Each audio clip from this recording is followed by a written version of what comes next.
Alright guys, Gary aka Hopeless here. Well, there was a slight mess up to my original plans.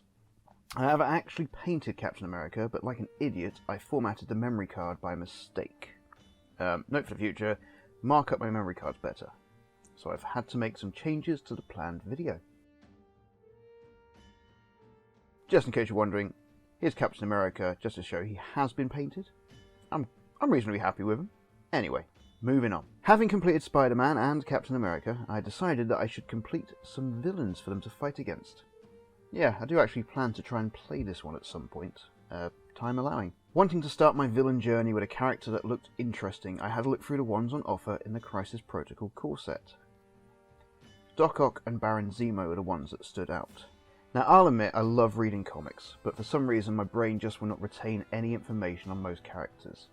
I can recognise most of the Marvel characters by look, but I unless they're like the big ones. So Spider-Man, Captain America, Iron Man, basically anything that's been in the MCU recently. I just can't give you very much information on backstory or anything that they've basically done. Which is the case with Baron Zemo. I started looking at the various versions of Baron Zemo to try and get some inspiration for the colour scheme. The Mini has a modern look, fur-trimmed coat with what looks like jeans, though he's armed with a sword, and I'm sure there is a reason, but I haven't read any of the paperwork in the box yet, so I've got no clue, though I'm sure by the time I get around to editing this video, I might have an inkling. Future note, no, I never got around to learning why he's got a sword.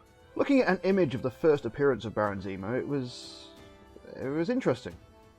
Yellow fur-trimmed boots, purple fur-trimmed shirt with matching leggings, and an almost pink hood / head cover thing with a golden crown. Looking at the modern version, the MCU version, the one that appeared in Civil War, did not appear in costume. He looked he looked more like an accountant, an armed accountant, but nothing that screamed Marvel villain. Thinking that I'd go for the modern comics for some inspiration, I almost forgot that Helmet Zemo appeared in the Falcon and the Winter Soldier series, which I'll admit is easily done as I haven't actually finished watching that series. I've started it, but it hasn't really grabbed me enough to keep watching, so I'll finish it one day, probably before the next Captain America movie. The Falcon and Winter Soldier version does appear in costume, and as soon as I saw it, I knew that that is what I would be using for a reference. Wanting to try something different, I did not do my usual black primer with white zenithal highlight, which I'll admit I found was more helpful for when I mainly use contrast paints. As I'm trying to not use contrast paints so much, I decided to do it this way. This time I went with Vallejo's German Panzer Grey. Not sure why, I think it's because it's a darker colour, but it's not, pitch black.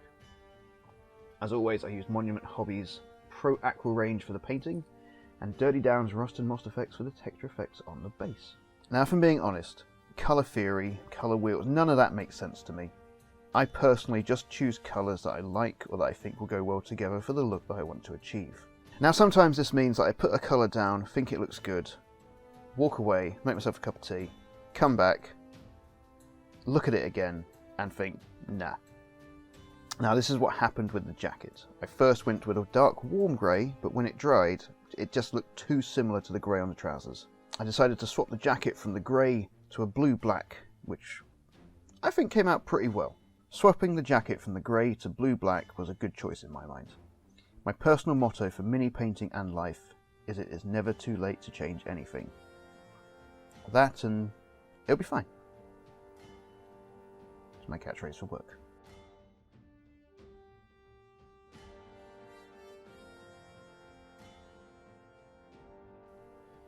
Alright guys, future Gary jumping into the edit here. I seem to have wrote the script parts for this bit out of sequence, which is always helpful. Yeah, so it might sound a little bit weird where I've tried to cut and paste things into some sort of order. Hope you're enjoying the video. As always, really do appreciate those likes and subscribes and all that YouTuber stuff. So yeah, I might play a little animation now just to say like and subscribe. There it is. Right. Cool. Anyway, we'll get back to the video now. Sorry for messing this up. Yeah, cool. Awesome. Bye.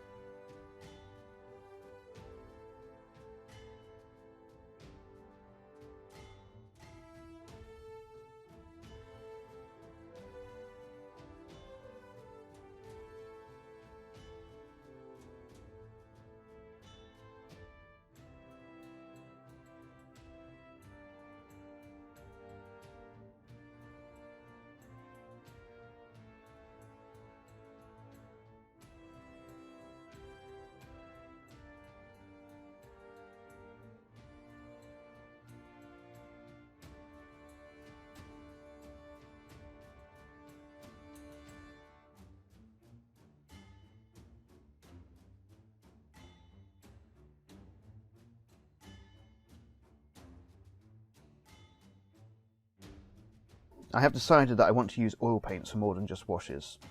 Maybe not so much on this mini, but definitely in the future. Winsor and Newton oil colours are what I mainly use for the washes.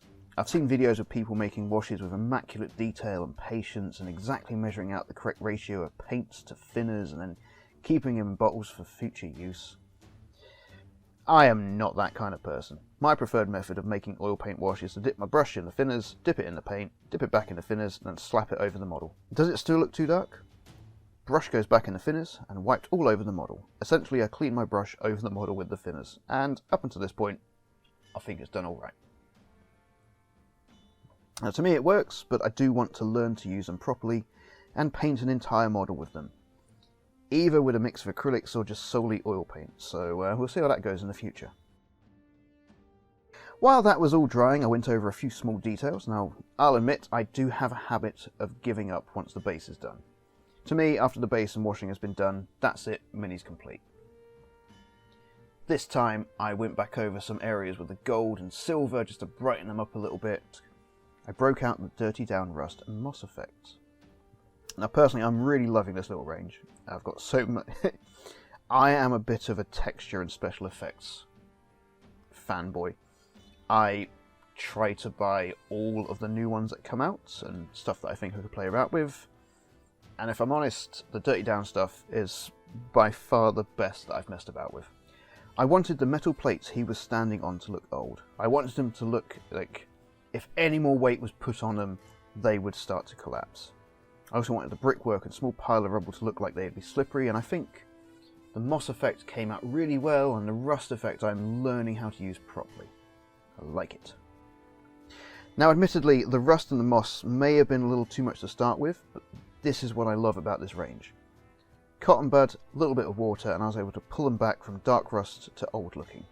Too much moss to a bit of moss.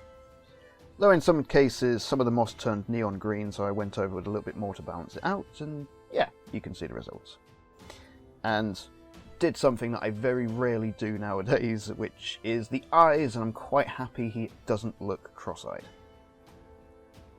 And here he is, Baron Zemo, ready to fight the forces of good. I really enjoyed painting this one. What do you think? Would you have done anything different? I do hope that you've enjoyed the video. If you did, let me know in the comments down below. If you didn't, thank you for sticking all the way through to the end. If there is anything that you think that I could do to improve the videos in the future, again, let me know. I'm always up for feedback.